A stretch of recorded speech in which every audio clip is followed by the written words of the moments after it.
Expel സ്റ്റോറീസിൻ്റെ പുതിയൊരു അധ്യായത്തിലേക്ക് എല്ലാവർക്കും സ്വാഗതം.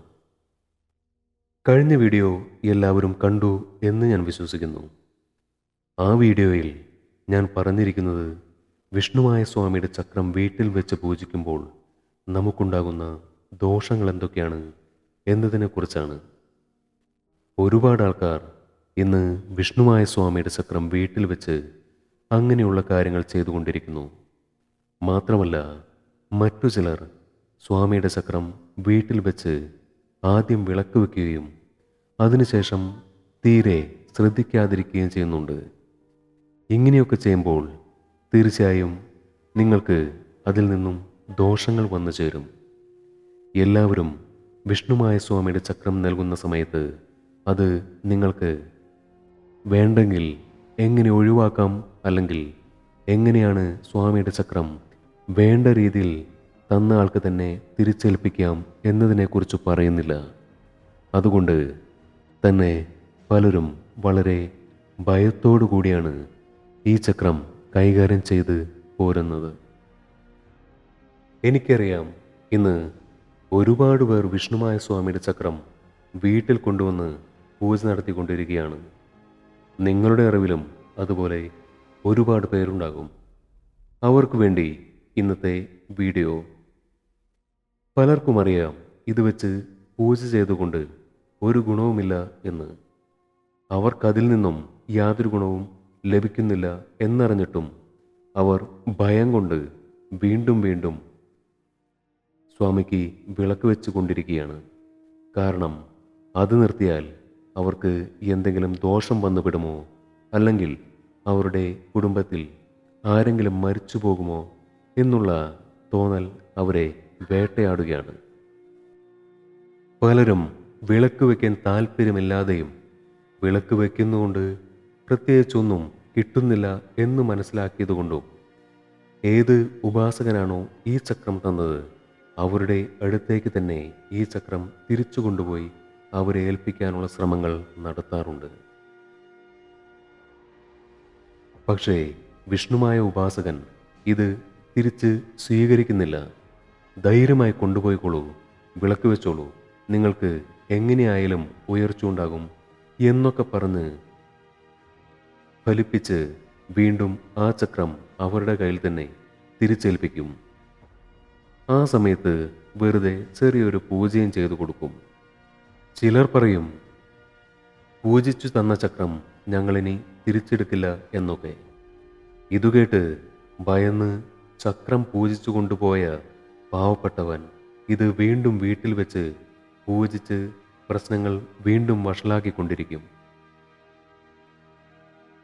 ഇനി ഞാൻ പറയുന്നത്, ഇങ്ങനെയുള്ള ചക്രം വീട്ടിൽ വെച്ച് പൂജിക്കുന്നവർ അത് ഒഴിവാക്കാൻ തീരുമാനിച്ചുവെങ്കിൽ അത് എങ്ങനെ കൈകാര്യം ചെയ്യാം എന്നതിനെക്കുറിച്ചാണ്.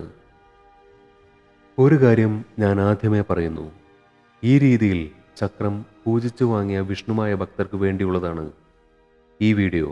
അല്ലാതെ വിഷ്ണുമായ സ്വാമിയുടെ ഉപാസന സ്വീകരിച്ച് വിഷ്ണുമായ സ്വാമിയുടെ മൂലമന്ത്രം സ്വീകരിച്ച് കർമ്മങ്ങൾ ചെയ്ത് സേവ അനുഷ്ഠിച്ചു പോരുന്നവർക്ക് വേണ്ടിയുള്ളതല്ല. അവർക്ക് വിഷ്ണുമായ സ്വാമിയെ ഒഴിവാക്കാൻ പറ്റുന്ന കാര്യമല്ല. അവർ അവരുടെ ജീവിതാവസാനം വരെയും തുടർന്ന് അവരുടെ പരമ്പരയും വിഷ്ണുമായ സ്വാമിയെ പൂജിച്ച് ആചരിച്ച് കൊണ്ടുപോകേണ്ടതാണ്. ഒന്നാമത്തെ കാര്യം, ആരാണോ നിങ്ങൾക്ക് ഈ വിഷ്ണുമായ സ്വാമിയുടെ ചക്രം പൂജിച്ചു തന്നത് ആ ഉപാസകന് തന്നെ നിങ്ങൾ ആ ചക്രം തിരിച്ചേൽപ്പിക്കുക. എന്നിട്ട് അയാൾ ഉപാസിക്കുന്ന വിഷ്ണുമായ സ്വാമിക്ക് നിങ്ങളാൽ ആവുന്ന വിധത്തിലുള്ള എന്തെങ്കിലും ഒരു കർമ്മം നൽകി, അത് ഒരുപക്ഷെ ഒരു കോഴിയാകാം, അല്ലെങ്കിൽ ഒരു കുപ്പി കള്ള്, അങ്ങനെ എന്തെങ്കിലുമൊക്കെ ആകാം. അത് നൽകി ആ വിഷ്ണുമായ സ്വാമിയെ തൃപ്തിപ്പെടുത്തി ആ വിഷ്ണുമായ സ്വാമിയോട് സമസ്താപരാധങ്ങളും പറഞ്ഞ് നിങ്ങൾക്ക് ഇത് ഒഴിവാക്കാം. പക്ഷേ നിങ്ങൾ ഈ ചക്രം തിരിച്ചേൽപ്പിക്കുമ്പോൾ ഉപാസകൻ വലിയ പൂജ വേണം, മറ്റു കർമ്മങ്ങൾ വേണം എന്നൊക്കെ പറഞ്ഞ് ഒരു തുക നിങ്ങളുടെ കയ്യിൽ നിന്നും വാങ്ങിയെടുക്കാനുള്ള ശ്രമം നടത്തും. ഇത് 100% ഉറപ്പാണ്. ചക്രം നിങ്ങൾക്ക് തന്നപ്പോൾ എത്ര രൂപ തന്നു? ഒരുപക്ഷെ അതിൻ്റെ ഇരട്ടിയായിരിക്കും ഈ കർമ്മത്തിനു വേണ്ടി അയാൾ ചോദിക്കുന്നത്. ഇങ്ങനെയുള്ള അവസരങ്ങളിൽ നിങ്ങൾക്ക് മറ്റൊരു കാര്യം ചെയ്യാം.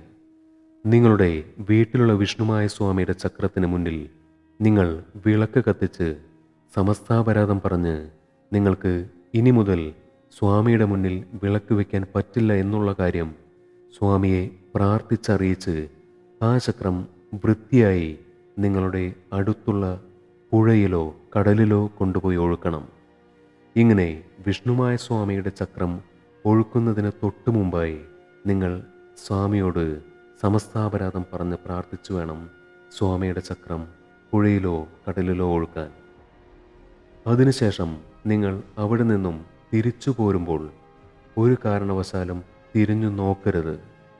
ചക്രം പുഴയിലോ കടലിലോ ഒഴുക്കിയതിനു ശേഷം തിരിഞ്ഞു നോക്കാതെ നിങ്ങൾ വീട്ടിലേക്ക് തിരിച്ചു പോകണം.